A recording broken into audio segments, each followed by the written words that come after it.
Cak, semenit dong Cak, mau minta sedikit tanggapan kamu. Lagi yang kasus bullying menimpa.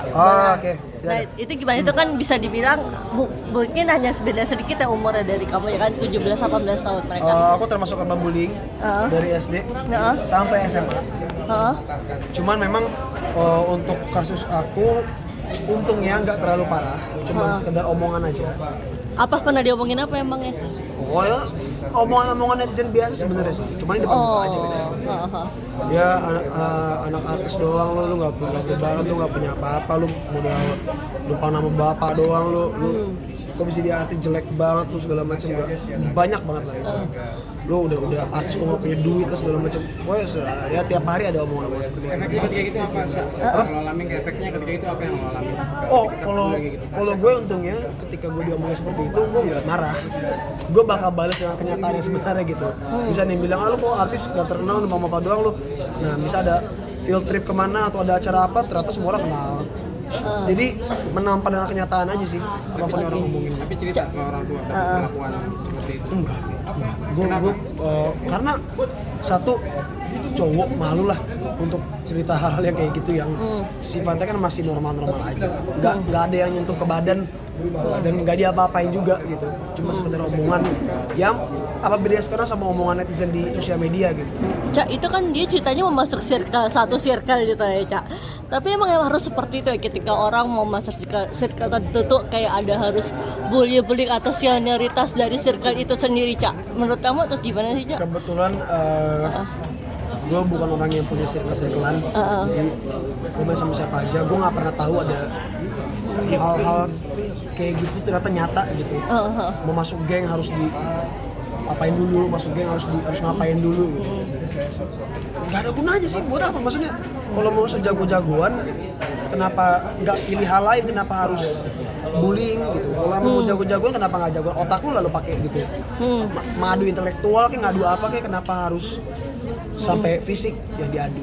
Sayangnya sih. Tapi ada lo ada cerita nggak? Iya, ada. Oh banyak. Ade pernah dibilang jual diri, pernah dibilang bayat huruf depannya L lah, Don, nah itu dibilang seperti itu segala macam. Tapi memang keluarga gua bukan tipe orang yang baperan sih. Justru ketika kita digituin kita hajar balik gitu.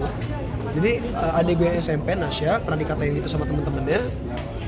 Dia ngadu ke nyokap, ngadu itu bukan nangis, ngadu itu lihat ya bun besok kaca bales, dilabrak itu semua orang. Dilabrak. Jadi Nasya tuh tipe anak yang cukup keras. Ketika dia disenggol, ya gue nggak kesenggol, gue senggol balik gitu. Dan aku pun seperti itu. Tapi sebagai abang melihat adanya dibully begitu gimana sih? Kalau aku sih waktu itu pernah kasusnya sama Syakina. Dia dibully satu angkatan karena alasan yang tidak logis, yaitu iri karena Syakina anak dari public figure besar. Terus abangnya juga public figure, dia punya hal-hal khusus yang diperlakukan hanya untuk Syakina di sekolah. Karena memang dari awal masuk sekolah itu pun udah ada omongan bahwa Syakina ini bukan anak pada umumnya yang cuman sekolah pulang. Syakina ada segala macam, makanya dia ada dispensasi. Nah ternyata teman-temannya nggak suka, Syakina dimusuhin satu angkatan nggak ada yang temenan sama dia, diomonginnya parah banget. Nah sayangnya jadi waktu aku lagi syuting film di Jogja, Syakina nelfon tiba-tiba nangis Kak, aku gini, kok bisa? Mana anaknya? Terus dilihat itu ada cowok ternyata. Kok bisa lu mau apa sih bahasanya? Kasar, sekasar itu apa Enggak, banci sih, sorry banci sih. Maksudnya cowok ngebully cewek, aduh men, lu berantem aja lah daripada ngebully. Kalau cewek sama cewek ya udahlah gitu. Banyak terjadi, ini cowok ke cewek gimana ceritanya gitu. Sempet aku ancam untuk aku lempar ke ke pihak berwajib. Cuman memang karena itu pun sekolahku, itu banyak guru-guruku di situ, jadi masih aman dengan adanya mediasi. Umur berapa waktu itu adik? 16, baru banget, tahun lalu kejadiannya. Itu mungkin kalau aku lagi di Bogor sih, aku abis sampai ya? ke sekolah habis pasti. Karena kalau aku prinsipnya gini, hukum ada hukum, tapi ada logika. Kalau adikku dikit itu nggak bakal diem aja, sorry aja gitu. Ritual apa yang lo berikan ke adik lo ketika menghadapi Nah, beda Syakina, kalau Syakina itu nggak sekuat Nasya. Jadi ketika dia digituin dia bakal ngedrop. Gitu. Sayangnya. Makanya setiap dia dibully, setiap dia apa segala macam pasti nangisnya ke gua. Dan gue cuma bisa bilang ya, kamu lawan. Kamu nggak bisa ngapa-ngapain lagi, lawan lah. Kakak kan udah nggak sekolah di situ. Gak enak juga dong, masa gue datang ngajar anak orang udah alumni gitu. Ya kamu yang harus bisa ngebela diri kamu sendiri. Kalau kamu selamanya berkata sama kakak, kakak udah nggak ada, kamu gimana? Gak bisa dong. Nah, lu dapet tempat buat curahan hati adik-adik lu sendiri gimana? Oh gue nggak usah adek, nyokap, bokap, semua curhatnya dulu. Dia anak pertama kali ya. Iya. Jadi Oke. udah bisa menjadi tempat cerita gitu. Oke. Gue seneng sih, seneng ada ya kejujuran adik-adik. Mereka mau ngapain aja pasti bilang gitu. Contoh seperti Syakina, dia mau pacaran bilang, mau kemana bilang, apa bilang. Nah siapa seperti itu. Nyokap gue aja kayak gitu. Nyokap tuh pasti selalu ngabarin, kak Bunda mau kesini, Bunda mau kesini.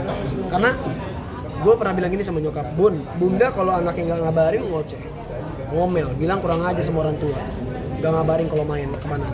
Nah sekarang kalau ada orang tua yang nggak ngabarin anaknya terus kenapa-napa, apa nggak kurang aja sama anak, gue bilang gitu. Harus adil dong. Oke. Makanya apalagi waktu itu Bunda sempat mau ke Bali, nggak ngomong, tiba-tiba di jalan udah ke bandara. Kalau telepon Bun, kalau Bunda kenapa-napa, Ica nyari gimana? Kalau nggak ngabarin. Berarti biasa-biasa cuma nggak usah ngabarin Bunda juga ya, biar adil gitu. Bunda marah, Ica nggak ngabarin kok. Bunda bisa saya anaknya nggak ngabarin Ica. Itu juga anak Bunda harus tahu dong. Akhirnya mungkin Bunda tertampar di situ, akhirnya sekarang dia ngabarin terus, takut. Karena gua nggak Ada ngabarin, aku ancaman ya. Iya, aku ngomel. Lu sendiri ada jaga-jaga image nggak sih? Apa selain image lah? Lu kan jadi panutan sehari adik. Gimana? Jaga image gak ada sih. Gue mau sama siapapun apa adanya, emang gue begini ya begini gitu. Nggak fake lah. Urusan public figure atau tidak, menurut gue public figure ketika gue sedang berada di satu acara, entah itu musik, acara apa, atau gue syuting segala macam, ya gue sebagai public figure. Cuman ketika di luar itu ya gue orang biasa, gue cuman ya udah anak dari Pasha Ungu. Misalkan sebagai anak laki-laki nih yang nantinya akan menggantikan peran